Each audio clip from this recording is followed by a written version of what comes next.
저는 올해 40살이 된 광고 대행사 부대표로 일하고 있는 사람입니다. 사람들은 부러워하죠. 안정된 직장, 예쁜 아내, 건강한 아들까지. 남부럽지 않은 삶이라고요. 맞아요. 겉으로는 그랬습니다. 아내와는 결혼한 지 9년 차예요. 아들 민준이는 초등학생입니다. 연애 3년 끝에 결혼했고 결혼 초반엔 정말 행복했죠. 아내는 출판사에서 일하고 있습니다. 일도 잘하고 똑똑한 사람입니다. 그게 처음엔 참 좋았어요. 신혼 때는 둘이서 주말마다 영화도 보고 데이트도 자주 다녔죠. 그런데 아이가 태어나고 조금씩 달라지더라고요. 처음엔 당연한 변화라고 생각했습니다. 육아는 쉽지 않으니까요. 아내는 온전히 민준이에게 매달렸고 저는 회사 일에 더 집중하게 됐죠. 민준이가 학교에 들어가고 나서부터 아내도 다시 회사로 복귀했어요. 그때부터는 서로 정말 바빠졌습니다. 아침이면 서로 인사할 시간도 없이 출근 준비로 정신없고 저녁엔 둘 다 녹초가 돼서 말 한마디 못 나누고 누워버리곤 했어요. 가끔은 같은 집에 살아도 그냥 남 같다는 느낌이 들더라고요. 그래도 그러려니 했습니다. 주변 부부들도 다 그렇다니까요. 그러던 어느 날 회사에서 문제가 생겼습니다. 대표와의 갈등이 심해졌어요. 매출 목표는 자꾸 올라가는데 인원은 줄고 업무는 늘어났죠. 야근은 기본이고 주말에도 머릿속엔 온통 일 생각뿐이었습니다. 그런데 문제는 그렇게 힘들게 하루를 보내고 집에 와도 위로 한마디 들을 수가 없었어요. 아내는 늘 지쳐 있었죠. 출판 마감에 아들 학원 스케줄까지 챙기느라 본인도 버거웠을 테니 이해는 됩니다. 하지만 저도 사람인지라 점점 외로움을 느꼈어요. 나는 회사에서도 집에서도 버려진 느낌이야. 그런 생각이 자꾸 맴돌더라고요. 그때였습니다. 신제품 촬영 프로젝트가 잡혔는데 외주로 포토그래퍼 한 명이 새로 들어왔어요.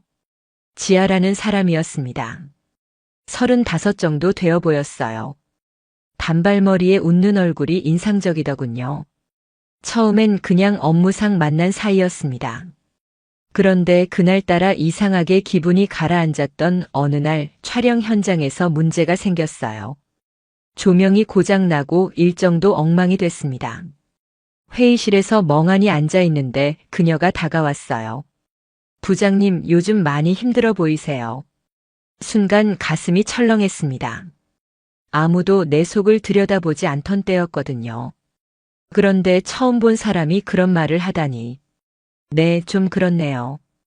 저도 모르게 대답이 나왔어요. 그녀는 커피 한 잔을 건네며 말했습니다. 그래도 너무 무리하지 마세요. 건강이 먼저잖아요. 그날 이후 이상하게 그녀 생각이 자꾸 나더라고요. 그렇게 우리 사이에 작은 불씨가 생겼습니다. 다음 날 그녀가 슬쩍 문자를 보냈어요. 어제 고생 많으셨어요. 오늘도 힘내세요. 그 한 줄에 괜히 마음이 따뜻해졌어요. 그동안 누구에게도 그런 말을 들어본 기억이 없었거든요. 그게 시작이었습니다. 그날 이후로 자연스럽게 톡을 주고받기 시작했어요. 처음엔 업무 얘기뿐이었죠. 그런데 조금씩 사적인 이야기로 흘러갔습니다. 부장님, 주말엔 뭐 하세요? 그냥 집에 있죠. 아들이랑 놀아주거나 쉬고요. 아, 그러시구나. 저는 요즘 영화 보는 게 취미예요. 그렇게 가벼운 대화들이 오갔어요. 저는 점점 그녀와의 대화가 기다려졌습니다. 회사에선 지치고 집에서도 말 붙일 사람이 없던 상황이었으니까요. 그때부터였어요. 제가 조금씩 아주 천천히 위험한 길로 발을 들이고 있다는 걸 알게 된 건 처음엔 그냥 말 상대 정도는 괜찮겠지 싶었습니다. 그게 뭐가 문제겠어요. 하지만 말이죠. 그 생각이 틀렸다는 걸 곧 깨닫게 됐어요. 그녀의 문자가 오면 괜히 설레고 안 오면 괜히 불안해지더라고요. 그날 이후로 제 평범했던 일상이 서서히 뒤틀리기 시작했습니다. 톡은 점점 더 자연스러워졌습니다. 처음엔 출근 인사 정도였죠. 오늘도 힘내세요. 부장님 점심 맛있게 드세요. 그런데 어느새 저녁 늦게까지 이어지더군요. 아내는 늘 피곤해 보였습니다. 퇴근하면 민준이 숙제 봐주랴 빨래하랴 정신이 없었죠. 저 역시 집에 오면 기운이 쭉 빠졌지만 아내와는 말 섞을 틈조차 없었습니다. 대신 핸드폰만 더 자주 들여다보게 되더군요. 그녀는 늘 밝은 말투로 톡을 보냈습니다. 오늘 촬영 끝나고 혼자 카페 갔어요. 부장님은요? 그때마다 괜히 기분이 좋아졌어요. 왠지 누군가 내 하루를 궁금해 해주는 느낌이었거든요. 점점 톡을 기다리게 됐습니다. 알림 소리만 나도 심장이 두근거리고 그녀가 몇 시간 답이 없으면 괜히 불안해지더라고요. 그런데 어느 날이었습니다. 그날따라 회사에서 크게 혼이 났어요. 대표가 갑자기 회의 자리에서 저를 공개적으로 질책했습니다. 회의 끝나고 속이 뒤집어질 것 같았어요. 혼자 사무실에 앉아 있는데 문득 그녀 생각이 나더군요. 망설이다가 톡을 보냈습니다. 오늘 진짜 힘든 하루네요. 기분이 별로예요. 얼마 지나지 않아 답이 왔어요. 에구 고생 많으셨어요. 그런 날은 맥주 한 잔이 딱인데. 그 한 줄에 뭔가 뭉클해졌어요. 그동안 아내한테 이런 말을 들어본 기억이 나지 않았거든요. 물론 아내는 육아랑 일에 치여 바빴지만 저도 힘든 건 마찬가지였으니까요. 그날 저녁 와이프는 민준이랑 일찍 잠들었어요. 저는 소파에 앉아 핸드폰만 만지작거렸습니다. 지금도 혼자 계세요? 그녀의 톡이 또 왔어요. 네. 그냥 조용히 맥주 한 캔 따고 있어요. 답장을 보내니 곧 이어졌습니다. 혼자 마시지 말고 다음엔 같이 해요. 맥주 한 잔 하자고요. 그 순간 손끝이 덜덜 떨렸어요. 가슴이 쿵 내려앉는 기분이었죠. 괜찮을까? 머릿속이 복잡해졌습니다. 그러다 저도 모르게 답을 쓰고 있었어요. 좋아요. 언제 시간 괜찮으세요? 순간 손을 놓고 후회가 밀려왔어요. 내가 지금 뭐 하는 거지? 그때 아내가 깨어서 거실로 나왔어요. 뭐 해? 아, 그냥 뉴스 좀 보고 있었어. 급히 핸드폰을 뒤집었습니다. 가슴이 쿵쿵 뛰었습니다. 아내는 피곤한 얼굴로 물 한 잔 마시고 다시 들어갔어요. 그녀가 다시 톡을 보냈습니다. 이번 주 금요일 어때요? 촬영 끝나고 근처에 좋은 바 알아놨어요.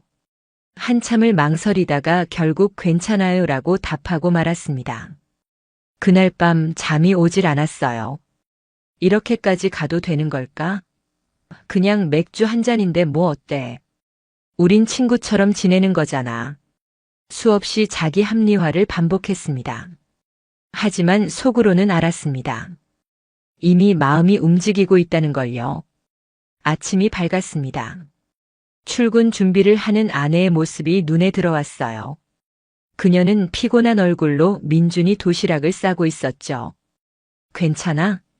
요즘 많이 힘들어 보여. 응, 요즘 좀 그렇네. 근데 괜찮아. 그 말에 더 미안해졌습니다. 하지만 이미 금요일 약속을 잡아버린 저는 그 미안함마저 외면하고 싶었습니다. 그날부터 시간이 참 안 가더군요. 금요일만 기다리게 됐어요. 어느새 톡 알림을 기다리는 제 자신이 낯설게 느껴졌습니다. 이게 정말 괜찮은 걸까? 머릿속이 뒤죽박죽이었죠. 그렇게 위험한 발걸음은 점점 더 깊어지고 있었습니다. 드디어 금요일이 됐습니다. 아침부터 온몸이 묘하게 긴장되더군요. 가슴이 자꾸 쿵쾅거렸어요. 출근 준비를 하는데도 마음이 어딘가 붕 떠 있었습니다. 와이프는 평소처럼 민준이 도시락을 준비하고 있었어요. 저는 괜히 눈을 피하며 옷매무새를 정리했습니다. 혹시 오늘 저녁 약속이 들킬까봐 괜히 불안하더군요. 하지만 아내는 별다른 의심 없이 바쁜 아침을 보내고 있었어요. 그 모습에 더 미안해졌습니다. 가슴 한쪽이 먹먹했어요. 그냥 맥주 한 잔 하는 건데 머릿속으로 수없이 변명을 되뇌었지만 마음 한구석이 편하진 않았습니다. 출근길 내내 핸드폰만 들여다보게 되더군요. 혹시 그녀가 톡을 보냈을까 싶어서요. 사무실에 도착하자마자 알림이 떴습니다. 오늘 저녁 기대돼요. 그 한 줄에 심장이 빠르게 뛰었습니다. 숨이 턱 막히는 느낌이었어요. 그렇게 하루 종일 일에 집중할 수가 없었습니다. 회의 때도 딴 생각만 났어요. 이렇게까지 가도 되는 걸까? 아니야, 그냥 술 한잔 하는 거잖아. 머릿속이 온통 복잡했습니다. 그러면서도 이상하게 기다려지더군요. 퇴근 시간이 가까워질수록 손끝이 덜덜 떨렸습니다. 드디어 퇴근 시간이 됐고 그녀에게 톡이 왔습니다. 퇴근하셨어요? 저는 거의 다 끝났어요. 거기서 뵐게요. 네. 이제 나가요. 답장을 보내고 자리를 정리했습니다. 괜히 주위를 두리번거리며 나왔어요. 혹시라도 누군가 볼까봐. 그렇게 저는 약속 장소로 향했습니다. 그녀는 먼저 와 있었습니다. 긴 코트를 입고 있었고 평소보다 훨씬 여성스러워 보였어요. 오셨어요? 오늘 정말 고생 많으셨어요. 그 말에 가슴이 먹먹해졌습니다. 오늘 하루 정말 힘들었어. 그녀가 잔을 들며 말했어요. 그래도 오늘 하루는 잊어버리고 편하게 마셔요. 잔을 부딪히는 순간 머릿속이 멍해졌어요. 그렇게 자연스럽게 대화가 시작됐습니다. 일 얘기, 취미 얘기, 고민까지. 그녀는 제 얘기를 정말 잘 들어줬어요. 그게 얼마나 오랜만인지 모릅니다. 와이프는 요즘 늘 지쳐 있었고 서로 말 붙일 틈도 없었으니까요. 잔이 몇 번이나 비워졌는지 모르겠습니다. 술 기운이 올라오니 마음도 느슨해졌어요. 그녀는 제 쪽으로 몸을 살짝 기울이며 말했습니다. 부장님은 참 좋은 분 같아요. 아내분이 부럽네요. 그 말에 가슴이 철렁했습니다. 아, 그런가요? 요즘은 저도 잘 모르겠어요. 한숨이 절로 나왔습니다. 그녀는 조용히 손을 내밀더니 제 손등을 가볍게 덮었습니다. 숨이 막혔어요. 머릿속이 하얘졌습니다. 본능적으로 빼야 한다고 생각했지만 그러지 못했습니다. 가슴이 미친 듯이 뛰었어요. 그녀는 눈을 바라보며 부드럽게 말했습니다. 가끔은 이런 시간도 필요한 거잖아요. 그 말이 핑계처럼 들렸지만 이상하게 위로가 됐습니다. 그 손을 뿌리치지 못한 채 그대로 앉아 있었습니다. 그녀가 조용히 말을 꺼냈어요. 이 근처에 좋은 바 알아놨어요. 좀 더 편하게 있을까요? 한참을 망설이다가 고개를 끄덕이고 말았습니다. 그러다가 결국 가까운 호텔로 자리를 옮겼습니다. 솔직히 말하면 그때까지만 해도 이러면 안 되는데라는 생각은 있었어요. 하지만 이미 너무 멀리 와버렸다는 느낌이 더 강했습니다. 호텔 방 안. 긴장감이 극에 달했습니다. 그녀가 먼저 다가왔고 저는 결국 그 유혹을 뿌리치지 못했습니다. 순간 세상이 무너지는 느낌이었습니다. 가슴이 찢어지는 아픔이 밀려왔어요. 정말 내가 원하는 게 이거였나? 하지만 이미 돌이킬 수 없는 선을 넘어버린 뒤였습니다. 그날 밤 집으로 돌아가는 길. 온몸에 힘이 빠졌어요. 가슴이 미어지는 듯 아팠습니다. 하지만 한편으로는 또다시 그녀와의 만남을 기다리고 있는 제 자신이 두려웠어요. 나는 정말 어디까지 가려고 하는 걸까? 그렇게 또 하나의 금기를 넘은 저는 점점 더 깊은 늪에 빠지고 있었습니다. 그날 이후 저는 달라졌습니다. 아니, 달라졌다는 걸 스스로도 느끼고 있었어요. 아내와 눈을 마주치기가 어려웠습니다. 괜히 미안한 마음이 들어서요. 그런데 또 이상하게 그녀의 톡이 오면 심장이 미친 듯이 뛰었습니다. 오늘도 보고 싶어요. 다음엔 좀 더 오래 함께 있고 싶어요. 그런 문자가 올 때마다 이상하게 가슴이 쿵 내려앉고 말았어요. 나는 지금 뭐하고 있는 거지 후회가 몰려왔지만 그녀를 향한 마음은 점점 더 커지고 있었습니다.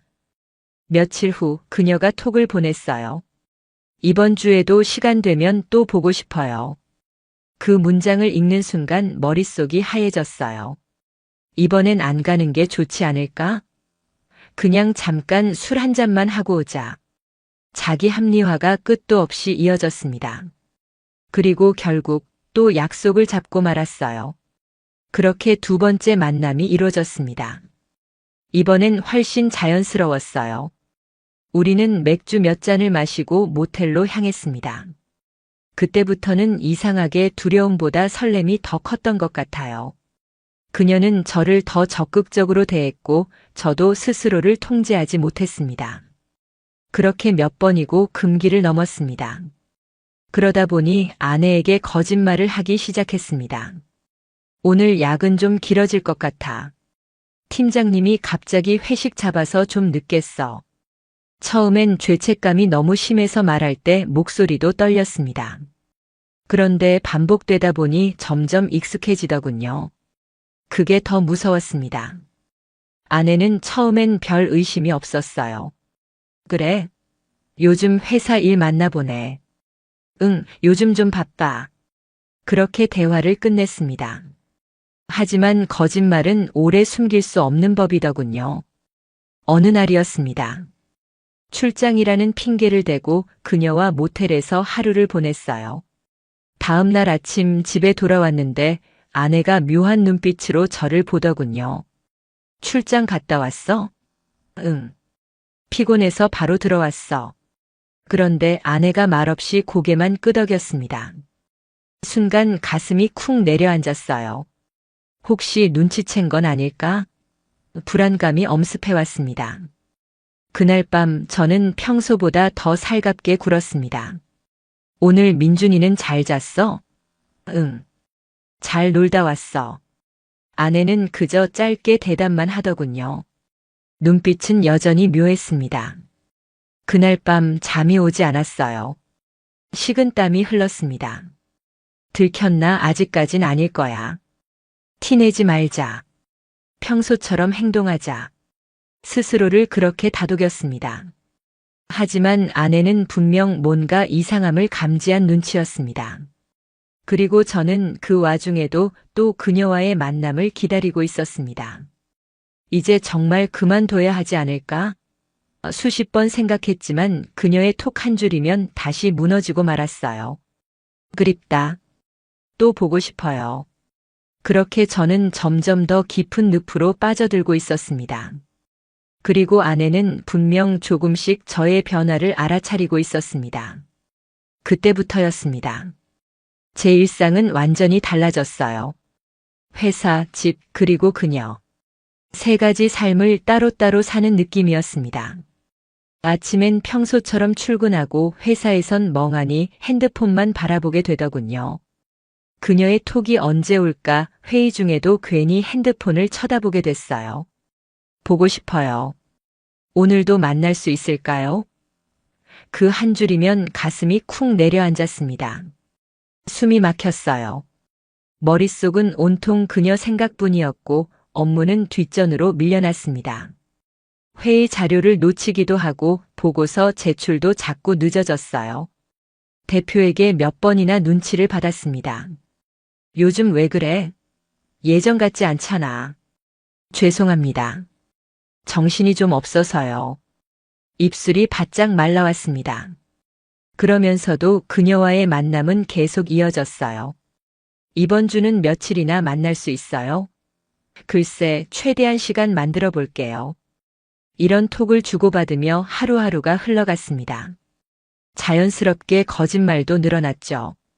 오늘 야근 있어. 출장 잡혀서 지방 다녀와야 해. 대표님이 갑자기 회식하재. 와이프는 처음엔 믿는 눈치였어요. 그래? 요즘 일 진짜 많나 보네. 민준이도 아빠 못 봐서 아쉬워하던데. 그 말에 가슴이 찢어지는 듯 아팠습니다. 하지만 그 아픔보다 그녀를 향한 욕망이 더 강했습니다. 그렇게 만남은 더 잦아졌습니다. 모텔 출입도 익숙해졌어요. 처음엔 조마조마했지만 이제는 아무렇지 않게 행동하고 있는 제 모습이 낯설게 느껴졌습니다. 그러다 어느 날이었어요. 출장 핑계를 대고 그녀와 하루를 보내고 돌아왔는데 와이프가 묘한 눈빛으로 저를 바라보더군요. 출장 잘 다녀왔어? 응. 피곤해서 바로 들어왔어. 대답은 했지만 심장이 미친 듯이 뛰었습니다. 그런데 와이프는 그냥 고개를 끄덕이며 말했어요. 그래. 씻고 쉬어. 그 말이 어쩐지 평소와 달라 보였습니다. 왠지 모르게 싸늘했어요. 그날 밤 와이프는 저녁을 같이 먹자고도 하지 않았어요. 저는 혼자 소파에 앉아 밥을 먹었습니다. 왠지 모르게 불안감이 밀려왔어요. 혹시 눈치챈 건 아닐까? 그 생각에 식은땀이 흘렀어요. 그런데도 저는 그녀와의 톡을 끊지 못했습니다. 오늘도 너무 행복했어요. 언제 또 만나요? 그 문자를 보는 순간 또다시 심장이 빠르게 뛰었습니다. 머릿속은 복잡했어요. 이제 정말 그만둬야 하지 않을까? 근데 아직은 아니다. 조금만 더. 스스로를 변명으로 감싸며 계속 거짓말을 이어갔습니다. 그런데 와이프의 태도는 점점 달라지고 있었어요.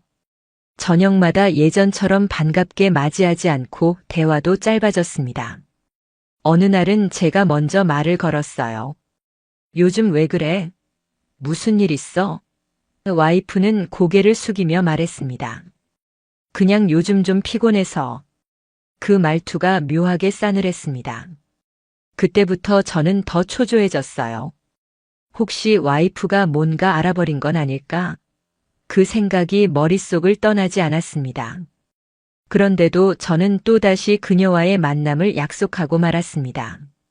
그게 그때 제 모습이었습니다. 완전히 무너지고 있었던 거죠. 그리고 그때는 몰랐습니다. 와이프가 이미 조용히 움직이고 있었다는 걸요. 와이프는 분명 뭔가 알고 있었습니다.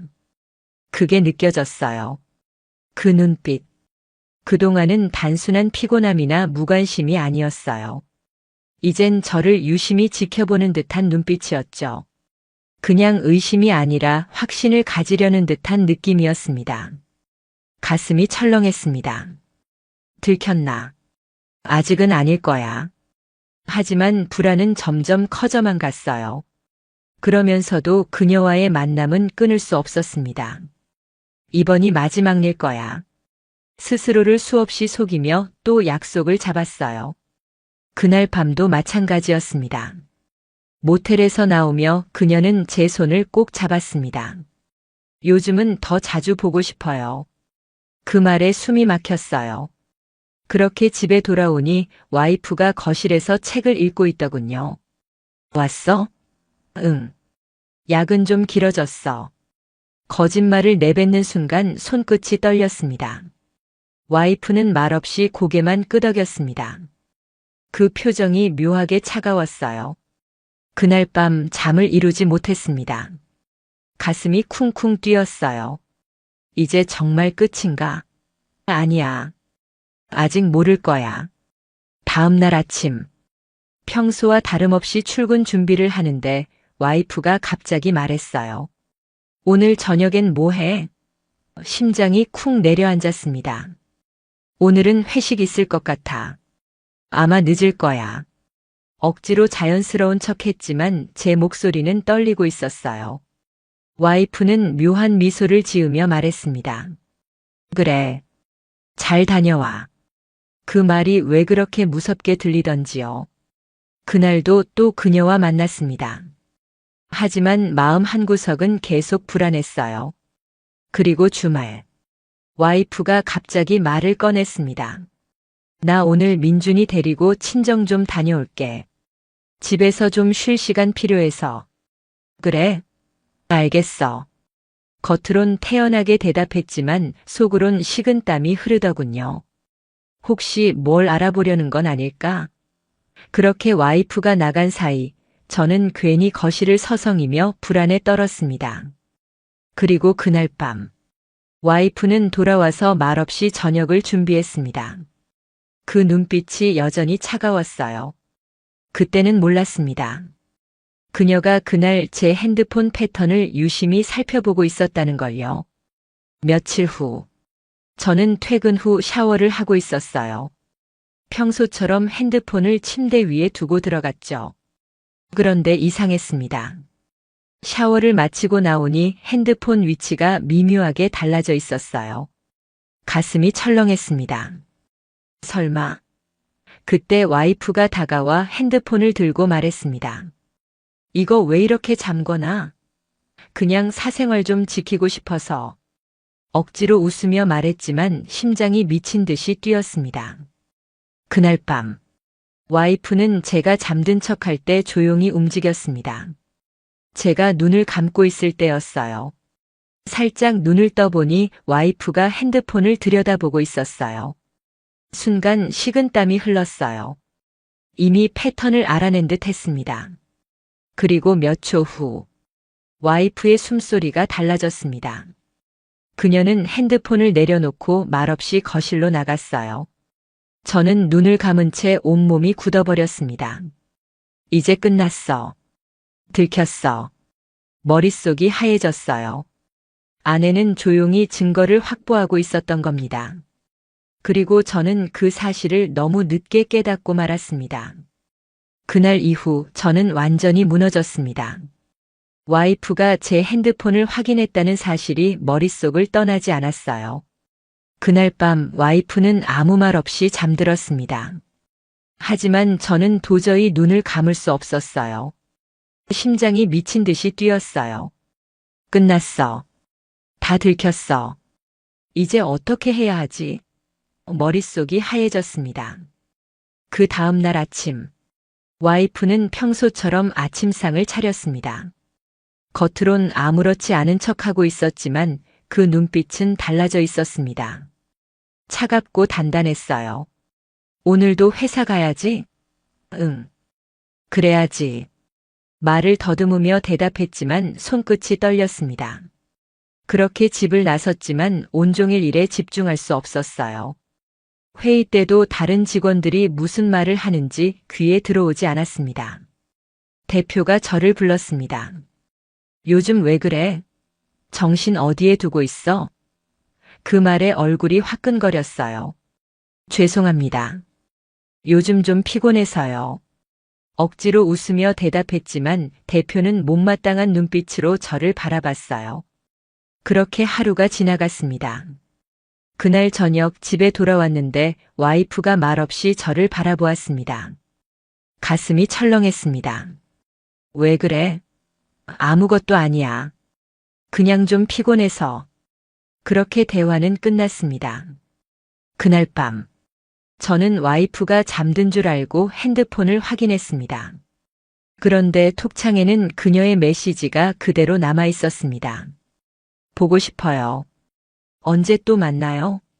순간 숨이 멎는 것 같았어요. 이걸 못 지웠어? 그때였습니다. 와이프가 조용히 눈을 떴습니다. 그렇게 좋았어? 가슴이 찢어지는 아픔이 밀려왔어요. 무슨 소리야 말을 더듬었지만 이미 모든 게 들통난 상황이었어요. 와이프는 눈빛 하나 변하지 않고 말했습니다. 다 봤어. 나. 그 말에 머릿속이 하얘졌어요. 숨이 막혔어요. 그날 밤 와이프는 더 이상 아무 말도 하지 않았습니다. 그저 민준이 방으로 들어가 문을 닫아버렸어요. 저는 거실에 혼자 앉아 있었습니다. 그렇게 아침이 밝았습니다. 와이프는 평소처럼 민준이를 챙겼습니다. 아무렇지 않은 척 행동했어요. 그게 더 무서웠어요. 저는 기회를 봐서 말을 꺼냈습니다. 미안해. 내가 잘못했어. 그런데 와이프는 고개만 끄덕였습니다. 지금은 말하고 싶지 않아. 그렇게 말한 뒤 민준이와 함께 집을 나갔어요. 그 모습이 너무 담담해서 더 두려웠습니다. 그때는 몰랐어요. 와이프가 이미 변호사와 연락을 시작했다는 걸요. 그로부터 며칠 후, 회사에서도 이상한 낌새가 돌기 시작했습니다. 대표가 저를 다시 불렀어요. 요즘 회사 이미지에 문제되는 소문이 돌고 있다는데 무슨 일 있어? 순간 식은땀이 흘렀어요. 그럴 리가요. 별일 없어요. 억지로 웃었지만 대표는 더 이상 믿지 않는 눈치였어요. 그날 밤, 와이프는 말없이 서류 하나를 제 앞에 내밀었습니다. 변호사 선임했어. 준비해. 그 말에 세상이 무너지는 느낌이었어요. 가슴이 찢어지는 아픔이 밀려왔습니다. 잠깐만, 그건 너무 이미 늦었어. 그렇게 와이프는 다시 민준이 방으로 들어가 버렸어요. 저는 그 자리에서 주저앉고 말았습니다. 이제 모든 게 끝났다는 걸 그때서야 뼈저리게 깨달았어요. 하지만 그때는 더 큰 일이 기다리고 있다는 걸 아직 몰랐습니다. 그날 이후 저는 제대로 숨을 쉴 수가 없었습니다. 아내는 더 이상 소리치지도 않았어요. 그냥 담담하게 저를 무시했어요. 그게 더 무서웠습니다. 민준이 앞에서는 평소처럼 행동했지만 저와는 눈도 마주치지 않았어요. 말없이 밥을 차리고 말없이 방으로 들어가고 그런 나날이 이어졌습니다. 그러던 어느 날이었어요. 회사에서 회의를 마치고 나오는데 와이프에게서 문자가 왔습니다. 오늘 저녁에 시간 좀 내. 심장이 쿵 내려앉았습니다. 식은땀이 흘렀어요. 뭐지? 또 무슨 얘기를 하려는 거지? 그날 저녁, 저는 집에 일찍 들어갔습니다. 와이프는 거실 테이블에 서류 몇 장을 꺼내놓고 기다리고 있었어요. 앉아. 그 말투가 너무 차가워서 숨이 막혔어요. 저는 조심스레 앉았습니다. 와이프는 말없이 서류를 밀어주더군요. 이혼 조정 신청서 그 제목을 보는 순간 머릿속이 하얘졌어요. 변호사 상담 다 끝냈어. 증거도 충분히 확보했고. 그 말에 가슴이 찢어지는 아픔이 밀려왔어요. 제발 우리 민준이 생각 좀 해. 그렇게 애원했지만 와이프는 눈 하나 깜짝하지 않았어요. 민준이? 민준이를 생각했으면 이런 짓을 하지 말았어야지. 그 말에 아무 말도 할 수가 없었어요. 그때는 몰랐습니다. 와이프가 이미 증거를 정리해서 법적 절차에 들어갔다는 걸요. 며칠 후, 회사에서도 상황이 심상치 않았어요. 갑자기 인사팀에서 호출이 왔습니다. 개인적인 문제로 회사 이미지에 피해가 간다는 민원이 들어왔어. 무슨 일인지 설명해. 식은땀이 났어요. 누가 민원을 넣었는지 뻔히 알 수 있었거든요. 죄송합니다. 오해가 좀 있는 것 같습니다. 그렇게 변명했지만 이미 분위기는 싸늘하게 식어 있었습니다.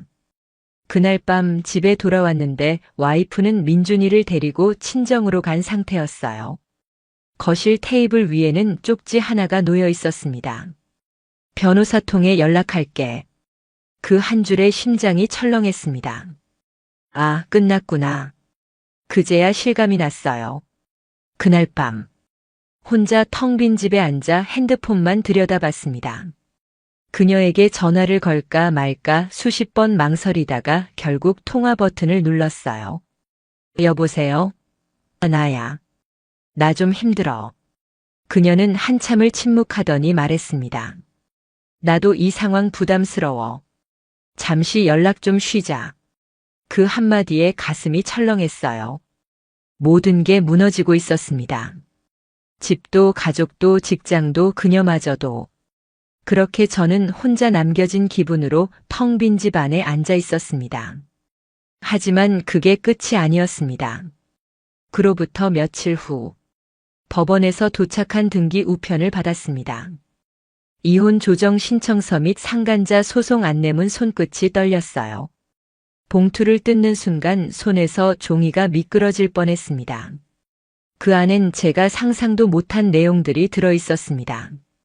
와이프는 이미 그녀의 신상까지 파악한 뒤 상간자 소송까지 진행하고 있었던 겁니다. 그때야 깨달았어요. 이건 단순한 가정 문제로 끝날 일이 아니라는 걸요. 그리고 더 큰 파도가 몰려오고 있었습니다. 법원에서 날아온 서류를 손에 쥐고 저는 멍하니 앉아 있었습니다. 숨이 막혔어요. 손끝이 덜덜 떨렸어요. 진짜 끝났구나. 그렇게 생각이 드니 눈앞이 깜깜해졌어요. 아내는 더 이상 연락을 받지 않았습니다. 변호사를 통해서만 연락이 오고 갔어요. 이혼 조정 신청과 함께 상간자 소송도 정식으로 접수됐습니다. 그녀에게도 소장이 전달됐다는 얘기를 들었어요. 그날 밤 저는 핸드폰만 붙잡고 있었습니다. 톡창을 열었다 닫았다 반복했어요. 그녀에게 연락하고 싶었지만 잠시 연락 쉬자던 마지막 말이 머릿속에 맴돌았습니다. 그래도 견딜 수 없었어요. 그렇게 수차례 전화를 걸었습니다. 하지만 신호만 가고 받질 않았어요. 톡도 보냈습니다. 나 너무 힘들어. 제발 한 번만 연락 줘. 답은 없었습니다. 며칠이 지났습니다. 그녀에게서 여전히 연락은 없었어요. 그렇게 저는 점점 더 깊은 수렁으로 빠져들고 있었습니다. 그런데 어느 날 밤, 핸드폰이 울렸습니다. 그녀에게서 걸려온 전화였습니다. 심장이 쿵 내려앉았습니다. 여보세요? 나야. 나 좀 힘들어. 그녀는 한참을 침묵하더니 말했습니다. 나도 지금 너무 무서워. 그 말에 숨이 막혔어요. 나도 어떻게 해야 할지 모르겠어. 당분간 잠수 타고 있으려고 했는데 더 이상 못 견디겠어. 그녀는 떨리는 목소리로 말을 이어갔습니다. 업계 커뮤니티에 내 얘기 다 퍼졌어. 프리랜서 단톡방에도 내가 상간자로 소송당했다고 떠돌고 있대. 그 말을 듣는 순간 손끝이 덜덜 떨렸어요. 설마 그렇게까지 퍼질 줄이야. 그녀는 울먹이며 말했습니다. 나 이제 프리랜서로 못 일할 것 같아. 일도 다 끊겼어. 그렇게 그녀와의 통화도 끝이 났습니다. 모든 게 산산조각 났어요. 가족도 잃고 직장도 잃고 그녀마저도 무너져 가고 있었습니다. 그때야 실감이 났습니다. 내가 저지른 일이 얼마나 돌이킬 수 없는 일이었는지. 하지만 후회하기엔 너무 늦었어요. 며칠 후, 회사에서도 상황은 악화됐습니다. 회사 게시판과 내부 커뮤니티에 저와 그녀의 관계에 대한 글이 올라온 겁니다. 광고팀 부장이 불륜으로 소송까지 당했다더라. 프리랜서 누구랑 그렇다더라. 소문은 순식간에 퍼졌어요. 대표가 저를 불렀습니다. 그게 사실이야? 저는 아무 말도 할 수 없었습니다. 더는 회사 이미지에 타격을 줄 순 없어. 당분간 업무에서 빠져. 그렇게 저는 보직 해임 통보를 받았습니다. 숨이 막혔어요. 가슴이 철렁했습니다. 그날 밤, 혼자 텅 빈 집에 앉아 핸드폰만 들여다봤습니다. 다시 톡을 보내볼까 망설이다가 결국 보내지 못했습니다. 그녀도 지금은 저를 원망할 테니까요. 며칠 후, 변호사를 통해 최종 조정 날짜가 통보됐습니다. 그날 법원에서 이혼에 합의했습니다. 와이프는 마지막까지 저를 쳐다보지도 않았어요. 그저 담담하게 서류에 서명했을 뿐이었습니다. 민준이에 대한 양육권도 와이프가 가져갔어요. 그게 당연했죠. 법정에서 나오던 길. 저는 와이프를 조심스레 불렀습니다. 정말 미안해. 민준이한텐 좋은 아빠로라도 남고 싶어. 와이프는 짧게 말했습니다. 그럴 기회는 줄게. 하지만 나한테는 다시 연락하지 마. 그 말에 가슴이 찢어지는 듯 아팠어요. 그렇게 와이프와 민준이는 새로 구한 작은 아파트로 이사했습니다. 며칠 후, 변호사로부터 위자료와 재산분할 청구서가 도착했습니다. 금액을 보고 눈앞이 캄캄해졌어요. 그날 밤, 혼자 빈 사무실에 앉아 있었습니다. 불 꺼진 회의실 한가운데서 멍하니 앉아 있었어요. 머릿속은 온통 후회뿐이었습니다. 그때 핸드폰이 울렸습니다. 그녀에게서 온 톡 한 줄. 미안해. 나 이제 정말 연락 못할 것 같아. 그 문장을 보는 순간 온몸에서 힘이 빠져나갔어요. 정말 모든 게 끝난 겁니다. 그렇게 저는 혼자 텅 빈 사무실에 앉아 있었습니다. 앞으로 어떻게 살아야 할지 전혀 감이 잡히지 않았습니다. 정말 모든 게 끝났구나. 그제서야 실감이 났어요. 가족도 직장도 그녀마저도 아무것도 남지 않았습니다. 그날 이후 저는 회사에도 나가지 않았어요. 대표에게는 문자 한 통만 보냈습니다. 그동안 감사했습니다. 사직하겠습니다. 답장은 오지 않았어요. 그렇게 저는 10년 가까이 다닌 회사를 떠났습니다. 집으로 돌아와도 텅 빈 공간만 남아 있었습니다. 거실엔 와이프와 민준이의 흔적들이 사라져 있었어요. 냉장고에는 텅 빈 칸만 남아 있었고 민준이 책가방도 보이지 않았습니다. 그 모습에 가슴이 찢어지는 아픔이 밀려왔어요. 며칠 후 변호사로부터 최종 합의 결과가 전달됐습니다. 양육권 위자료 재산분할. 그 금액을 보며 그동안 내가 저지른 일들의 대가가 얼마나 큰지 뼈저리게 느꼈어요. 저는 가진 것 대부분을 정리해야 했습니다. 퇴직금 일부는 위자료로 나갔고 적금과 예금도 깨야 했습니다. 결국 저는 작은 원룸으로 이사할 수밖에 없었습니다. 그렇게 모든 걸 내려놓고 새로운 삶을 시작해야 했어요. 하지만 쉽지 않았습니다. 매일 새벽에 눈이 떠졌어요. 문득문득 민준이 얼굴이 떠올랐습니다. 그럴 때면 눈물이 나더군요. 한동안은 술 없이는 잠을 이룰 수 없었습니다. 그러던 어느 날 변호사를 통해 와이프 쪽에서 연락이 왔습니다. 민준이가 아빠 보고 싶어 해요. 주말에 시간 내주세요. 그 문장을 보는 순간 가슴이 먹먹해졌어요. 그렇게 주말 작은 카페에서 민준이를 만났습니다. 아이 얼굴을 보는 순간 그저 눈물이 났어요. 하지만 아이 앞에서는 애써 웃어야 했습니다. 우리 민준이 잘 지냈어? 응.